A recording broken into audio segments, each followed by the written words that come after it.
Welcome, everyone. Welcome to Ocean Rock Stars podcast. I'm your host, Tom Neymat, and today we have a very special guest, Pej. His real name is Pejman Alamagandan. Alamagandan. See, I can't even say it, right? You're Persian. So, you should be able to Should we say start Persian. over? No. But he goes by Pej, and Pej has been an interventionist for a while. He's been in the recovery community for a while, and he hosts his own podcast, Pej's Recovery Corner. Pej's Recovery Corner. Yes. And he's also an interventionist, Pej the interventionist. Yes. And so how do you do all that? Well, that's not all I do. I mean, I do a lot of recovery coaching, family coaching, individual coaching, life coaching too. And then I own some sober livings and, I work in the treatment space. I help a lot of people get the help that they need. Daily activities, I just Got keep it. busy. Got it. And I still make it to the gym and be there for my family. There you go. Take care of yourself, right? That's right, self-care. So one thing I wanted to go over before we get into it Mhm. is, we wanted to share what is the purpose for this podcast, right? Really, our mission is to provide you with free education, tools, resources, and tips for anyone dealing with mental health and addiction. And so, we have weekly episodes where we bring on a guest who is in this space and who can help. And there's some wisdom that they can share that's going to help you. And if we can just help one person, we feel like we've done our job. And in addition to that, we'll have a weekly solo podcast where I really kind of give you a little bit more insight about myself, about what we do, and about topics that are going around that people are interested in, and really kind of diving in and doing a recap of the prior shows. So with this specific episode, we have Pej, and really there's a few things we want to focus on today. One is the intervention. What is an intervention? Why are interventions necessary? And what goes into the intervention? And what goes in after the intervention? We want to touch on your sober coaching. We want to touch on the different modalities that are involved in intervention, really kind of digging in, because you hear the word all the time, but you don't really learn a lot about it, right? So we'd love to get your take about that. And then, I know that based on you and Earl and some of the other interventionists that I know who've been doing this for a long time, it takes a personal, emotional toll, a toll on you. And so how do you deal with that? How do you help families deal with that? Whether it's dealing with relapse, whether it's dealing with someone passing away. So we want to learn more about that from you. And ultimately, we really want to kind of dig into your day-to-day. What does the day-to-day look like of somebody who's so involved in recovery and somebody who is able to stay sober? And I know you're somebody who does that, and you put so much effort. I think it's 24/7 of your time goes into staying sober and helping people stay sober. So I'm excited about the show. Me too. I'm excited to learn more about it. And let's start with a little bit of your background. What, as somebody growing up in the hard streets of Orange County, in the rough waters of Southern California, what got you into this field, and what kind of motivated you to get into this field? Well, I myself am in recovery. I've been sober 16 and a half years. I didn't just grow up in Orange County. I grew up in Salt Lake City, Utah, but I'm a Persian Iranian man that was brought here when I was 5 years old. So I always felt different, and by feeling different, I tried to fit in with certain people. I felt like an outcast, so I would hang out with the other outcasts, and the other outcasts were doing certain things at certain ages, which were experimenting with drugs and alcohol. And I think, like most teenagers, the experimental phase turned into other things. But I had a car accident when I was 17 years old, where during this accident, somebody's life was taken. I was behind the wheel, and so I ended up in juvenile hall and many different jails and institutions throughout my young adulthood, and drugs and alcohol always surrounded that. So by the time I was 35, almost 36 years old, I was a homeless man living out of my car in Costa Mesa, California. And that once I went into a treatment facility, if you will, the person that ran that place was already doing interventions, but not really like as a certified interventionist or trained. He was basically demonstrating through some of the actions that he would take to go to people's houses and help them with their loved ones, what it would take for someone to go and help somebody get convinced that their life's not working for them and intervening on their lives. So once I got sober at that individual center, he encouraged me to go to school, and I went to school for drug and alcohol studies. I did what a lot of other people do when they're newly sober. I wanted to become a counselor, working in rehabs, running groups, taking on caseloads. I did that for a while, but over a period of time, I got into the intervention space because it was kind of my calling. It was something that I wanted to do. I had great teachers, people that came before me, like Earl Hightower, who had been doing this for a lot of years. He just became a guy that trained me and showed me, took me under his wing and showed me what it takes to actually go out and professionally help people get the help that they need and intervene on their lives. No, that's great to hear, Pej. You mentioned that you were involved in a car accident, and you mentioned prior to that you kind of got involved in the wrong crowds and things like that. But was that accident and the death and kind of all the legal issues and things surrounding that, did that change your life in terms of the path that you were going? I think it changed my life dramatically. That's a good question too. I wonder if the accident never happened, if I would have gotten that bad as I did into drugs and alcohol. I think besides the trauma that I encountered through the accident, there was already other kinds of trauma that I'd been through.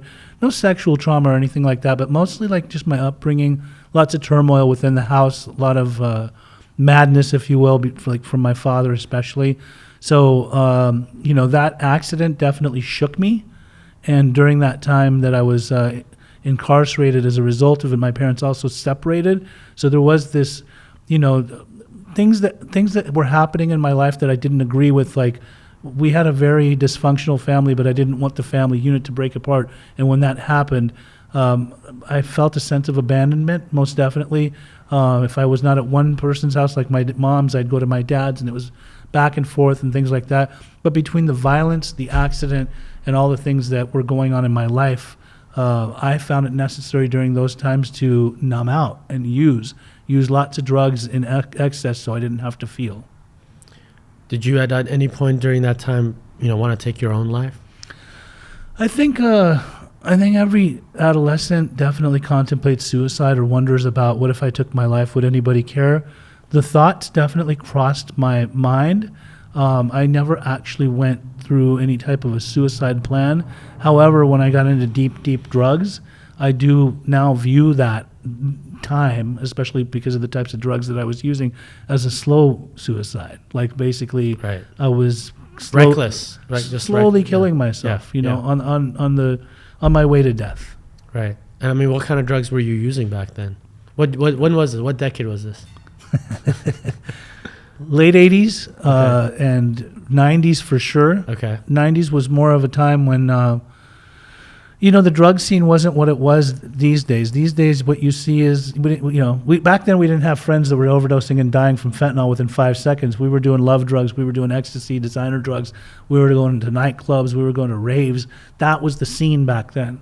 Now, the types of drugs that I was getting into, both in that scene and outside of that scene, was anything under the sun. I mean, there was definitely a heroin stint, an opium stint. Being a Persian man, there was a lot of Persians around me that I was highly influenced by that particular drug, which is kind of ritualistic in our culture. What's the Persian word for opium? Taryak. Okay, got it. Taryak. Yeah. Okay. So you had some of that. I had plenty of that. Okay. Enough to where when the addiction took its course, I didn't know how addicted I was to it, and I definitely felt the withdrawals of it about 6 months into using it, not knowing like what is going on, like how did I get into this, and right. How do I get off of this now? But I was also, I was into cocaine. I mean, being a Persian man, cocaine was like a classy drug. You did it with certain friends, and you'd go out to nightclubs, and alcohol and cocaine would just go hand in hand. I had my phase with that for a while, and then I took it to the next level. I was the type of addict that some of my friends were weekend warriors, so they could end by Sunday night. For me, it's we've just begun. 24/7. We have to do this continually, and so it would go into the next week, and then the next thing you know, it became cocaine wasn't enough. Now let's try smoking some rock, like cocaine, crack, and then got into meth and a lot of heavier drugs. I definitely had my hallucinogen phase where we were going to raves and parties and things like that. So you're doing all these drugs, and Lots of them. To the point where how bad did it get for you in terms of being able to function as an adult? In my 20s, it wasn't that hard to function because I didn't have a lot of major responsibilities. And I must say, although I was driven and I had a business-oriented mind because I did start a business in my 20s. Is that a drug dealing business? It was actually it was a clothing line that Okay, there you go. took off pretty well. And actually, we would make surfboards, skateboards, snowboards, and I had no business sense because I'd never been to business school. Right. So the business was funded from drug sales. I had a series of friends that we all came together, and we would funnel money from the drug sales into this particular business. And over a period of time, my drug use increased, which then made them all want to back away from me. And so the unmanageability that drug addiction that I encountered with drug addiction was more into my late 20s. Got it. Yeah. And I tanked the business because of it. Oh, I'm sure you did. Yeah. Yeah. I mean, it's hard enough to run a business sober. Yeah. So, so now, when did you actually taste sobriety? Sobriety for myself, I didn't. How long did it take you to get sober? I started getting in trouble at 30 years of age. I was incarcerated again. I got a taste of sobriety. Like I was reintroduced to rooms of 12-step rooms and things like that, and sober livings and things like that. I didn't stay sober. I didn't want to stay sober. I wanted to get the heat off my back. By the time I was 35, almost 36 years old, and I was homeless in my car, that is when I threw my hands in the air and asked for help. Right. It was about 7 months of homelessness, and finally when I did ask for that help, I was brought into somebody's house who was all about recovery. I actually had met that gentleman 5 years before, but wanted nothing to do with him because he was like recovery guru. And Right. I wasn't even done. I wasn't ready. I still had a lot of mileage on me. And by the time I met him again, this time I got a taste of recovery like I never had before. He was no nonsense. He was immediately putting us in meetings and in groups and in group therapy and in individual therapy and all that, to where recovery was just coming at me from all different angles. And I was also, they say when the student is ready, the teacher will appear. Well, that was the teacher. He was there years before. The student just wasn't ready. So by the time I was there then, I was definitely drowning in recovery, right? Because Thirsty for it. Thirsty, I became thirsty, definitely, under his command and direction.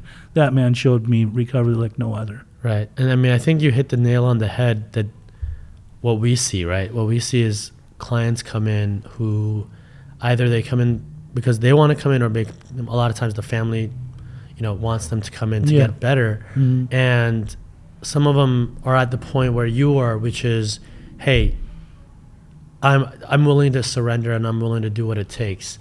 And others come in and they're judgmental and, this isn't good enough and that's not good enough and this program sucks. And well, how does the program suck for you? But then it's, saved somebody else's life, right? And it's because you're not willing to put in the work and effort and be able to listen and take the criticism and take the tools and get the help that, you're being offered, right? Mm-hmm. Sometimes, there's legitimate, feedback, but a lot of times it's just that person doesn't want to stay because they want to go use.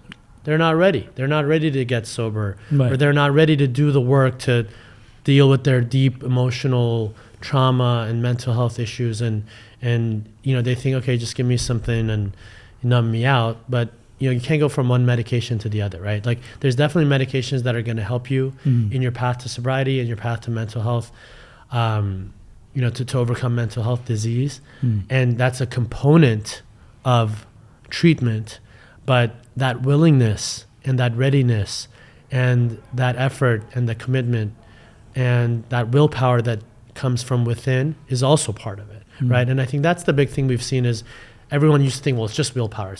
Well, it's not just willpower. Like, this is an actual disease. This is an actual disorder. This is an actual, worse than the pandemic. I mean, it's just something that's become part of society in such a negative way.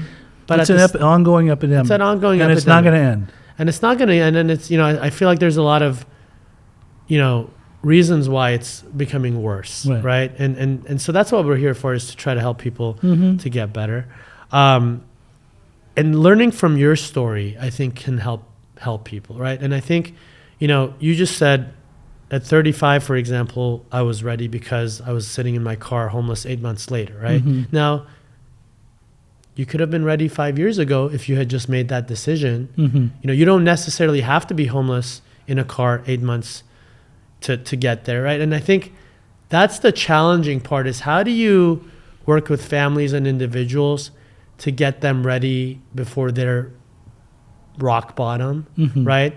Not everyone has to hit rock bottom. And the problem with rock bottom, as you just highlighted, is when you were doing drugs, rock bottom was being homeless in your car for 8 months. Right. Now rock bottom is you take the wrong amount of fentanyl, or fentanyl is laced in whatever you think you're doing, and you're dead, and it's an overdose, right? And so you don't have that second, third, fourth chance sometimes. Well, one of the reasons I didn't get it 5 years prior is this. My family dynamic, I was on my own between 17 to 30 years old.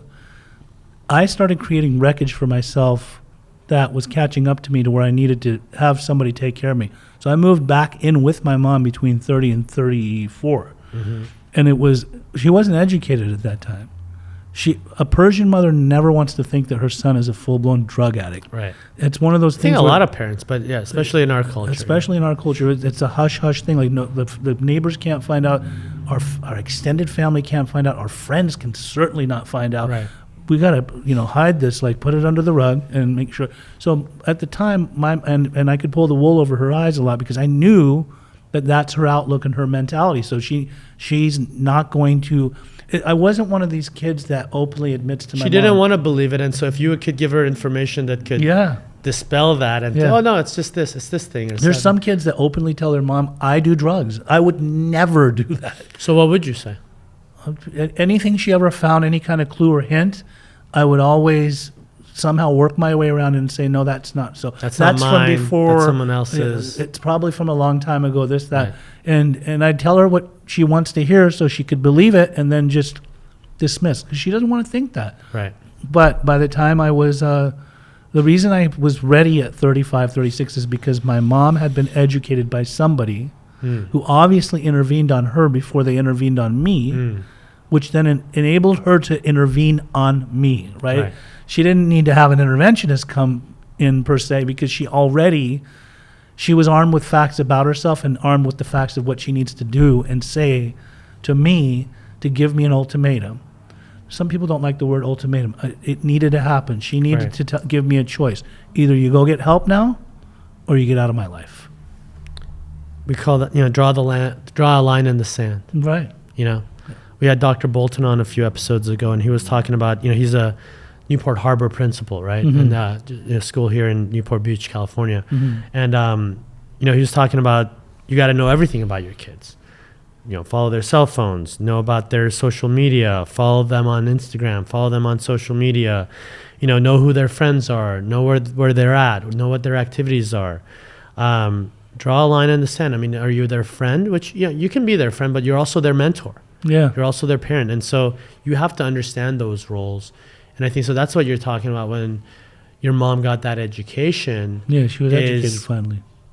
What do I need to do differently as a mom? And she did exactly the opposite of what she had been doing. Right. Which then placed me in a position of... You had no other choice. I had no choice. Right. You're not... My ego, my addictive brain said, I don't need your help, because she gave me the ultimatum.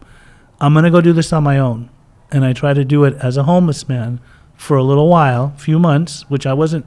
I know my mom didn't come to this country to raise a young man. Her dreams for me were huge. Right. She didn't bring me here to become a jailbird or become a guy that was homeless. Certainly not homeless. But that's what I had become, a person that was either incarcerated, getting in trouble with the law all the time, or living out of my car as a homeless man. So at this point, that was it. It was I had no other choice than to, over a period of time, just come to this conclusion. You know what? This isn't working for me. I need to get the help. Right. And I think, that's such a distinction between how to get help in recovery and in sobriety, in mental health, versus in some other facets of life, right? And I think we've dealt with a lot of families who, they're successful. The father or mother, who, somebody in the family is very wealthy, running businesses, employees, all these things. And so the thought process, and you deal with this in the interventions, you deal with a lot of rich, wealthy people too. The thought process is, okay, Pej, let's say you're the son, right? You stay sober, we'll buy you a BMW, and you stay sober, and you go through this program for 90 days, and we'll throw money at you, whatever it is, right? Yeah. And so no amount of BMWs and Range Rovers and $100 bills and small businesses or whatever the hell people are trying to set up is going to keep you sober. Actually, in fact, that's going to do the opposite, because that's not the reward that is necessary to maintain sobriety, right? A lot of times we think, okay, in order for somebody to achieve something, you have to offer them an incentive. And the incentive should be something positive, like a material item, right? Like you could get this amount of money, or you could get this thing. Yeah. And so what we found, and there's a lot of studies behind this, but that does not get people sober. In fact, that's, the second you give them $100 is when they go relapse. Right? We have sometimes people in the program, and the family gets them some money, and we're like, no, don't give them this money. And they don't listen. And the kid convinces them, and the kids are very, very manipulative. Very right? much. I'm sure you are a master manipulator. And then they leave. Yeah. Right? Because it's a voluntary program, and now you have a few bucks, and you're not going to use that to pay for things that you should be paying for. You're going to go out there and use, right? And so for the parent to listen and get that education, whether it's from an interventionist, whether it's from a treatment center, whether it's from a therapist, whether it's from the show, get those tips, get those tools, get that information, work on it, and be prepared for when someone like Pej or their son or whoever comes back in asking for something, trying to pull the wool over their eyes. But this time they're ready, right? And so this is when it was a turnaround for you. Is your mom was ready this time. She wasn't putting up with your bullshit. You weren't able to get one past her. Right. And so then what did that look like? What did it look like from your perspective as the son? Right. How did you feel? I mean, did you hate your mom? And I'm not talking about down the road when you appreciate it and, all that. Like I'm talking about, because that's the fear, right? The fear of a mom or a dad or anyone who loves somebody is, I don't want that person to hate me. Sure. Right. I mean, it was all, for me, from a soul standpoint, it was always hard for me to be mad at my mom because I did still have enough common sense to know she has the right to kick me out. She has the right not to want me to be involved in her life. She has the right to not want to talk to me at this time. My disease of addiction that was within was very threatened by her, and that's the part that didn't like. I hated the choice she'd made because now she won't harbor the addict. Now she won't let me stay at her house. The old school, the people that later became my mentors, they had no qualms. They were able to tell her straight up, and they were Persian guys, we can't do anything for him until he's totally, kick him out. He should not be at your house. Right. The difference of what they were saying and what I say as an interventionist now, I will never, ever tell a family member or a mother or father, kick your kid out. Right. I won't say it because heaven forbid that one time they do kick him out and something happens to the kid on the street, he could die, right? Right. They'll come back and say, the game's changed. Pej told us to kick him out, right? Right. Instead, I say, listen, I don't tell you what to do, but I'll tell you what I would do if I was my kid. I'd tell him to leave. Either he gets help or he leaves. Right. And in a sense, that's exactly what my mom did with me. Right. But not as harsh. I mean, she straight up sat me down. She said, no, I'm saying your mom did that old school. But you're saying one difference between, because we've identified one difference between now and then, right? Is fentanyl. Yeah. And lethal drugs. Like easier to die from substances. Much easier, and you hear all the the news, and it's just it's everywhere, right? Yes. And so that way, the risk of go just get the hell out of my house, right? and then you go and you use the wrong thing, and then you're dead, right? Mm-hmm. And you're saying, so your approach is a little bit different, Much different. or much different. And so let's dig into that a little bit. You know, we've learned a little bit about you here. Mm-hmm. We know how you got here, what motivated you to get into this field. Mm-hmm. So tell us a little bit about what is an intervention. You know, what does that look like? If I'm watching this and I'm thinking my son or daughter needs some help, Mm-hmm. and maybe I've tried some things, and this is one potential tool that you can use as this interventionist. Mm-hmm. Tell us more about it.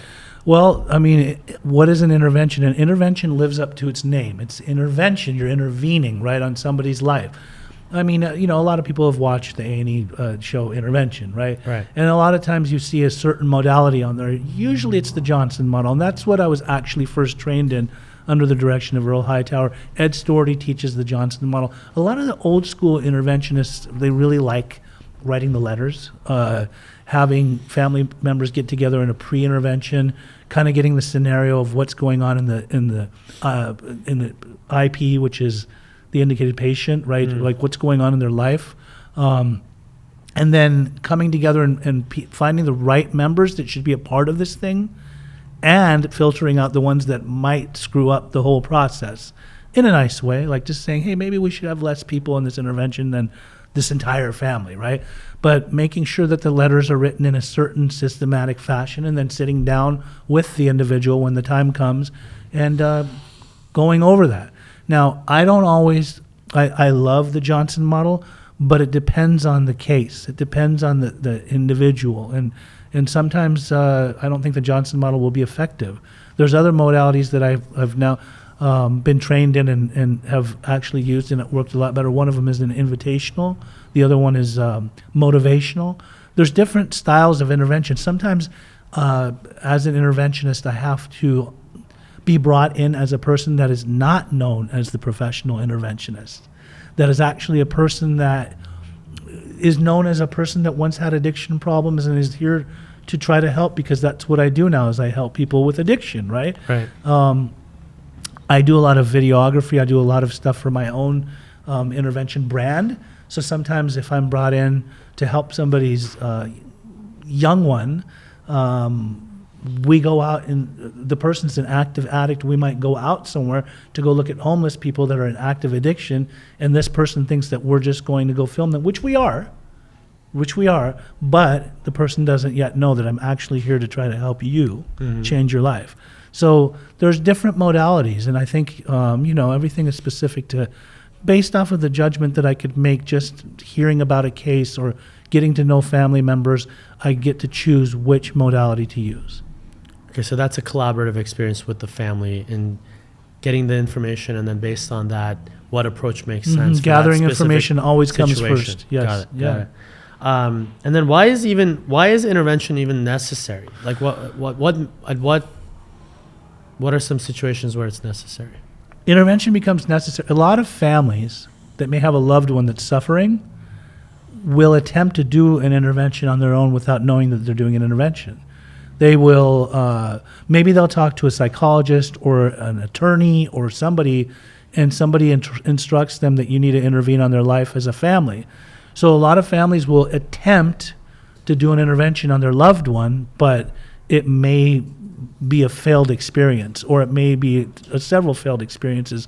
And so what they end up doing is they'll then seek somebody that's a professional. They'll say, if they call me, they'll say, we've tried everything we can. And as an interventionist, I hear that and I think, okay, well, let's try having an outside source who's actually professional, such as me, who's an interventionist, to come in as a mediator, as a person that oversees, as a person that organizes, as a person that brings it all together.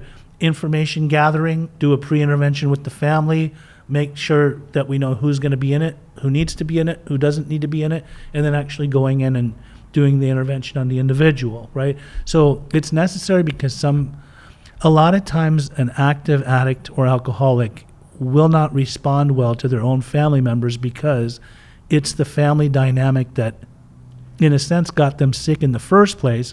So they already know how to work that family system or family member, and so you need somebody else with an outside perspective, especially someone that's already in recovery, that comes and knows what their thought process is like, or knows how to talk to them, or knows how to get through to them. Hopefully, that's like really the goal of the interventionist, is to get through. And it doesn't always happen on the first try. A lot of times when I do interventions, especially on people with methamphetamine addiction, it's going to be a project. It's going to be a few attempts. It's going to be building rapport. It's going to be trying to be involved in the person's life and continually trying to intervene. And sometimes it's necessary for me to actually intervene on family members before I do on the individual, because if the family member doesn't want to change, we're not going to have a lot of luck with the individual.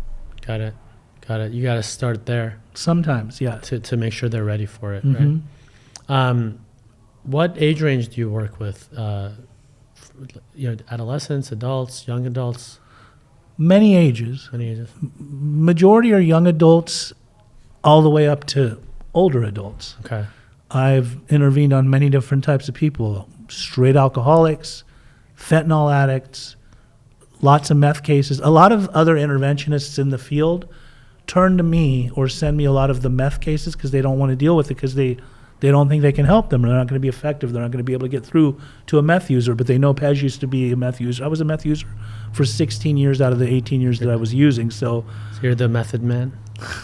In a sense, right? I mean, I know psychosis. Right. I know how to sometimes get through to somebody in psychosis and be able to, differentiate the true from the false, the reality from the world of make-believe. Right. Bring them back. God willing. Bring them back. That's fascinating. You said that, just going through my notes. You said, okay, so you said, what was intervention? What's the importance of it? Why is it necessary? So what would you consider a successful intervention? Well, like, what's the goal? As a person that's not just an interventionist, but also a recovery coach, I often encourage families that I am working with their loved one, trying to get them the help that they need, that we do a full follow through. Okay. As in, like, if I can get somebody to get the help that they need, as in going to treatment, and they go through the detoxification process, and then they stay the course, that's all good to get them there. But what's going to happen on the back end?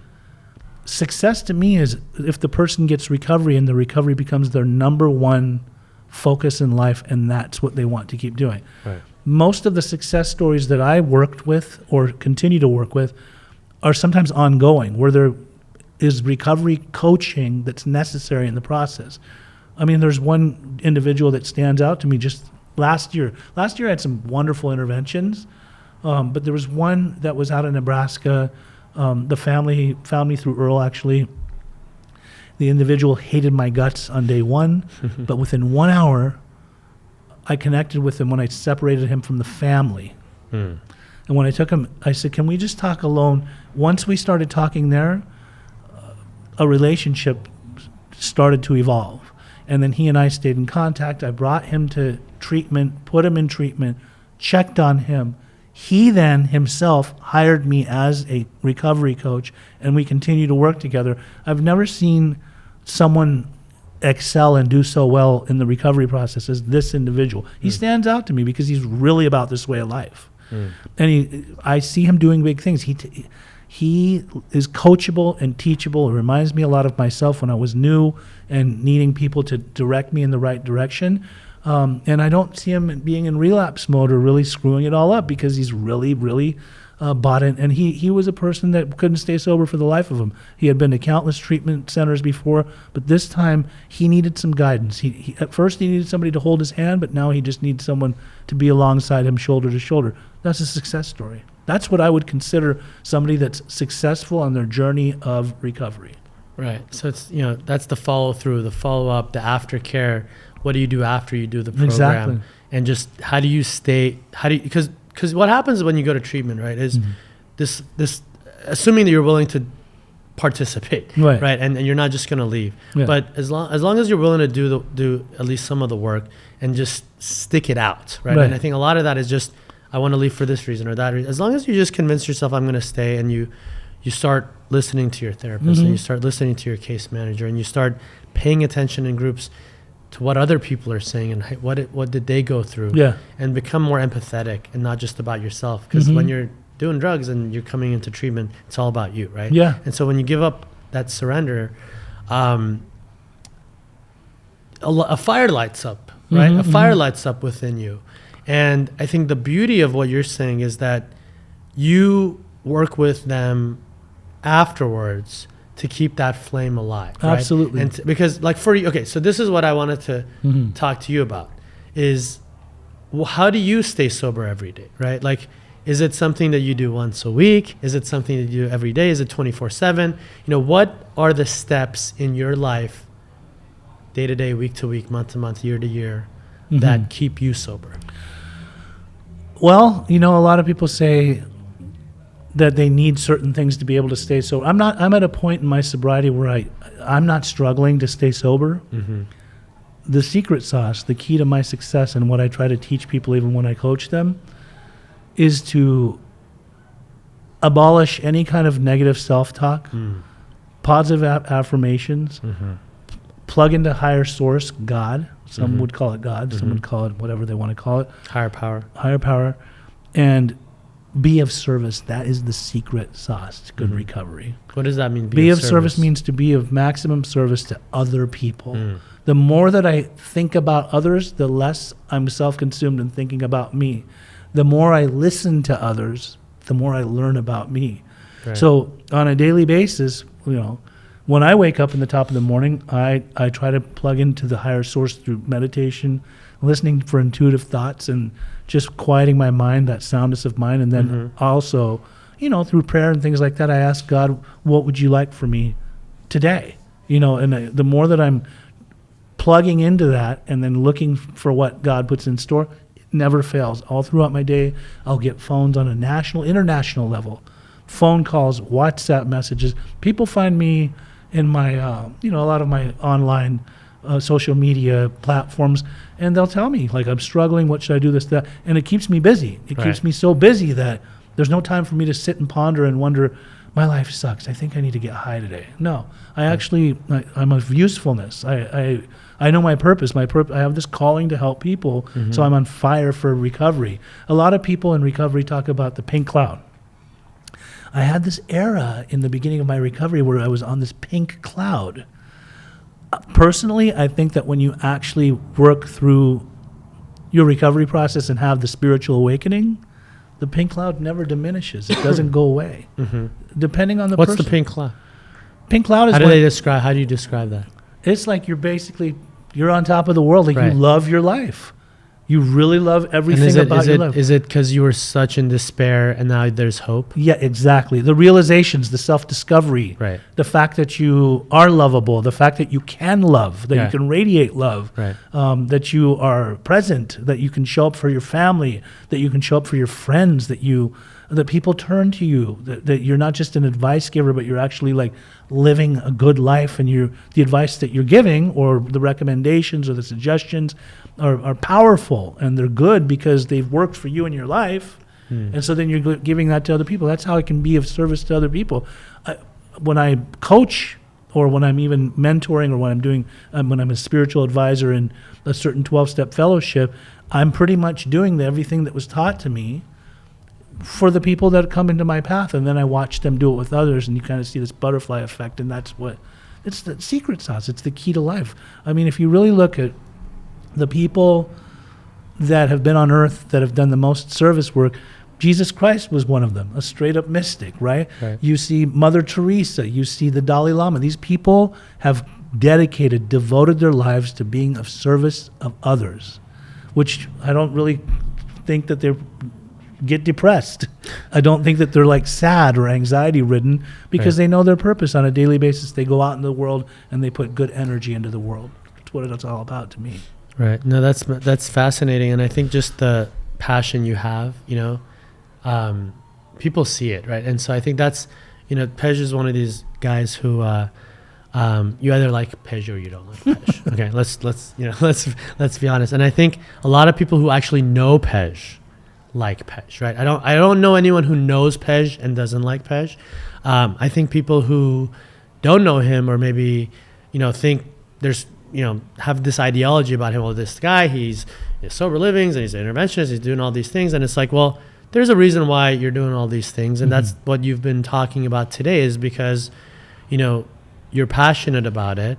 And, you feel like these are all different pieces to the puzzle, whether it's being in a sober environment, living space where you can have fun activities with other people who are sober, whether it's intervention, and I'm kind of recapping, but it's like whether it's intervention and, the different modalities and customizable approach, dealing with the families, dealing with the client, whether it's the sober coaching and the aftercare and the, kind of holding someone's hand along the way, but also, not just holding their hand, kind of like them ascending and becoming part of it and becoming on fire, whether it's putting people into treatment and people who need detox or need outpatient, whether it's in person or virtual or whatever it is, right? Finding the right platform for that person, that family to thrive and trying different things because as we know, you don't always get it right the first time, whether you're the client or the family or even as the treatment program, right? It's like sometimes you need